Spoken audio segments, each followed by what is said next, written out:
कैसे हो भी सभी प्यारे प्यारे छात्रों, आप सबका स्वागत है आपके अपने चैनल टीचर्स अड्डा पे। मैं हूं आयुष चौहान। कल से जब से खबर आई है कि पेपर अब ऑफलाइन होगा, एक ही दिन सभी स्टूडेंट्स का पेपर हो जाएगा, तो बहुत से स्टूडेंट्स के मन में बहुत सारे डाउट्स आ रहे हैं।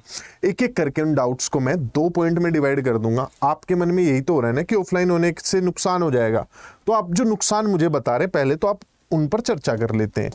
आपका कहना है पहला कि सर टाइम, OMR फिल करने में जो टाइम लगता है, इस वजह से टाइम मैनेजमेंट अब नहीं हो पाएगा, ये नुकसान है।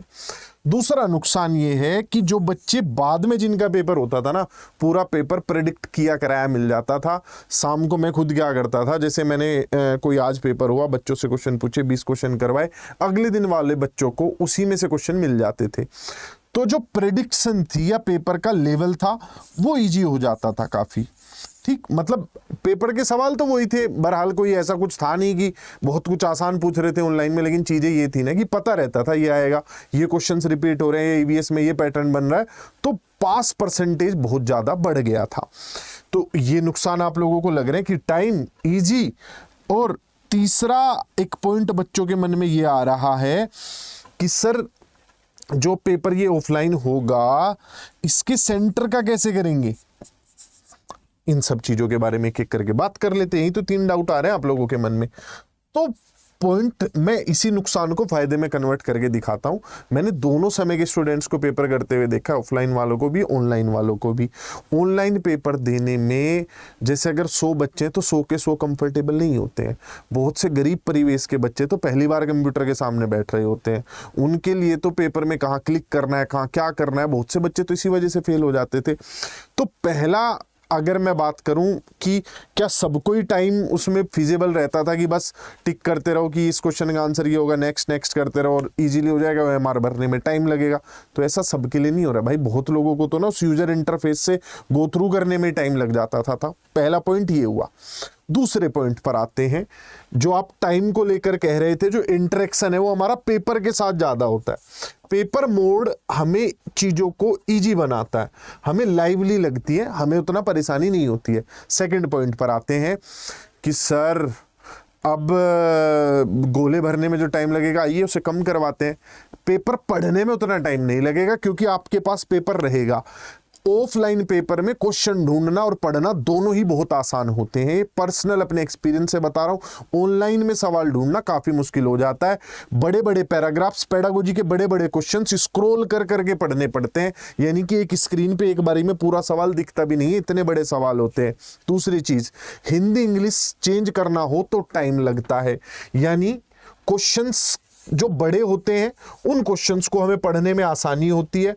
दूसरा, दोनों भाषाएं, जैसे हम हिंदी इंग्लिश में दे रहे हैं तो दोनों भाषाएं वहीं पैरेलली लिखी होती है, एक तरफ हिंदी लिखी होती है, एक तरफ इंग्लिश लिखी होती है, तो लैंग्वेज में बड़ी आसानी हो जाती है। बच्चे को जैसे कई सवालों में क्या होता है कि सवाल हमें इंग्लिश में समझ नहीं आया तो हिंदी में पढ़ लिया, हिंदी में कोई वर्ड डिफिकल्ट आया तो इंग्लिश में पढ़ लिया, उससे दोनों चीजें पैरेलली चलती रहती हैं, दोनों चीजों पर नजर रहती है, तो बहुत आसानी से ये वाला पार्ट भी कवर हो जाता है। क्वेश्चंस की लेंथ, बड़ी लेंथ है तो आप आसानी से पढ़ पाएंगे, टाइम बच गया। आपको पेपर गो थ्रू करने में बहुत टाइम बच जाता है, फटाफट सीडी पे जाना है, पेज खोला, CDP पे चले गए। CDP पे हमें पता रहता है बीच से में क्वेश्चन लिखा होता, वो नहीं हो रहा है। वरना ऑनलाइन क्वेश्चन में जैसे आपने 20 सवालों में से 5 छोड़े थे, कोई कौन सा 5 छोड़े थे, आप क्लिक कर करके ढूंढने पड़ेंगे आप लोगों को, तो रिवाइज करना बड़ा आसान इस पेपर को होता है। ये तो फायदे हुए जो मैं टाइम को लेकर आपके माइंड में आ रहा था, सिर्फ एक वो OMR सीट के बजाय ये बहुत सारे फायदे हैं। जो बच्चे कह रहे थे ईजी, हाँ भाई ईजी तो अब उतना नहीं होगा, क्योंकि एक टीचर, जैसे आप ही एग्जामिनर हो, मैं आपको कहूँ 30 पेपर बनाने, गुणवत्ता रख पाओगे क्या? मैं आपको कहूँ 30 लोगों का खाना बनाना है, गुणवत्ता रख पाओगे क्या? एक व्यक्ति का खाना बनाने में, एक बार पेपर बनाने में गुणवत्ता मेंटेन होती है, यानी कि उल जुलूल सवाल नहीं आते। लेकिन उल जुलूल का मतलब ये नहीं है पेपर हार्ड हो जाता है ना। EVS में अगर आप लोगों को मैं ये कहूं 30 शिफ्ट में पेपर होगा, 15 सवाल रोज पूछने, 450 सवाल कहां से लेके आएगा कोई एग्जामिनर? उसके लिए कुछ भी डालना पड़ता था और वो पेपर के लेवल को अजीब बनाता था। इजी है या नहीं है मैं नहीं कहता, लेकिन पेपर के लेवल को अजीब बनाता था, क्योंकि एग्जामिनर के पास सॉलिड क्वेश्चन ही नहीं होते थे पूछने को। तो अब सॉलिड क्वेश्चन होंगे, पेपर विद इन सिलेबस आएगा, अब इधर उधर ज्यादा भटकना नहीं पड़ेगा एग्जामिनर को, सिर्फ 30 अलग अलग पेपर बनाने के लिए। तो पेपर इजी के बजाय मैं कहूंगा एज पर सिलेबस आएगा। मैं ये कहूं कि इजी आएगा नहीं भाई, अब बढ़िया सवाल पूछ पाएंगे वो लोग, आपके सिलेबस को पकड़ के उसके इर्द गिर्द आपकी नॉलेज को चेक कर पाएंगे। लेकिन उसके लिए बहुत आसान है, सिर्फ वो जो तुम क्वेश्चन आंसर टिक करते रहते हो ना, एक ही टीचर ने 1 घंटे में 500 सवाल टिक करा दिए नहीं, और सब सब्जेक्ट के करा दिए। पढ़ो, तसल्ली से पढ़ो, इसका लॉन्ग टर्म गेन है। अगर आपने ऐसे पढ़ाई की होगी ना, कॉन्सेप्ट के बेसिस पे पढ़ाई की होगी, जिन बच्चों ने पहले ऑफलाइन पेपर पास किए हुए ना, वो बच्चे आज के बच्चों से बहुत आगे हैं नॉलेज में। उस टाइम पास परसेंटेज कम होता था, क्योंकि उन्होंने चीजें कॉन्सेप्ट से पढ़ी हुई हैं। तो वो अगर आप करेंगे तो आगे आपको आने वाले एग्जाम्स में हेल्प मिलेगी। तीसरा, कुछ बच्चे सेंटर को लेकर रोना पीटना कर रहे हैं, सर हमने तो भर दिए थे ऑनलाइन के हिसाब से। भाई आपको कुछ नहीं करना है, आपको आपका घर का सेंटर मिलेगा, जो आपने पहली चॉइस पे डाला होगा ना वही आपको ऑटोमेटिकली मिल जाएगा। उसके पीछे रीजन क्या है? उसके पीछे रीजन ये है कि हमें ऑनलाइन करवाने के लिए, मान लिया इलाहाबाद में मैं कोई ऑनलाइन पेपर करा रहा हूं, तो एक दिन में मुझे मुश्किल से 1000 सीट मिलेंगी। लेकिन अगर मुझे ऑफलाइन पेपर करवाना है इलाहाबाद में, तो एक दिन कम से कम 1 लाख बच्चों का कराया जा सकता है।